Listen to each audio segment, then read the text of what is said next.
All right, welcome.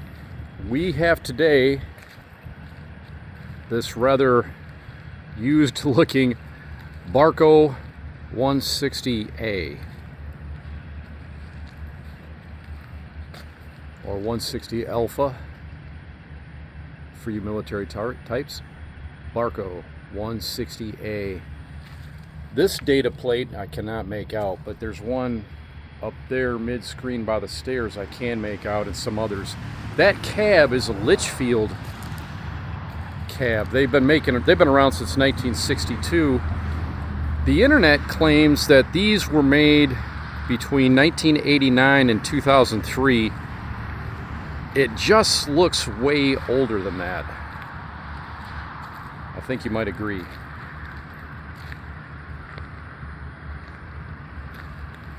(1989 to 2003), and apparently used, they're in the $14,000 to $20,000 price range.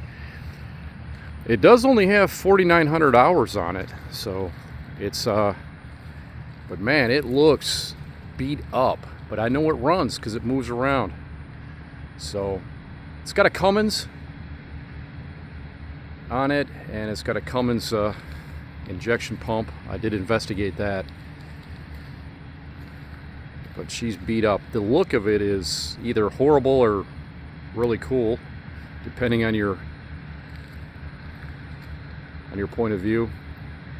This kind of look here, this patina, is obviously, it polarizes people. People either love it or they hate it. So, but obviously with that hook, it's going to be able to grab some wood with those claws there up front. There's some of the markings on the other side. I've seen a lot of equipment. I don't think I've ever seen one of these, but it does run and move.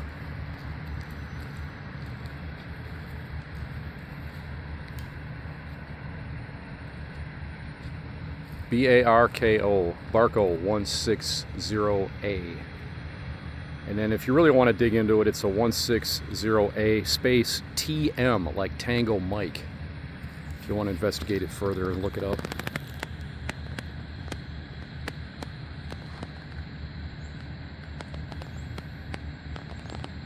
For something that new, I just want to give you a good look at it to digest it. I just can't see how the paint can be that bad when if it's only, 1989, worst case.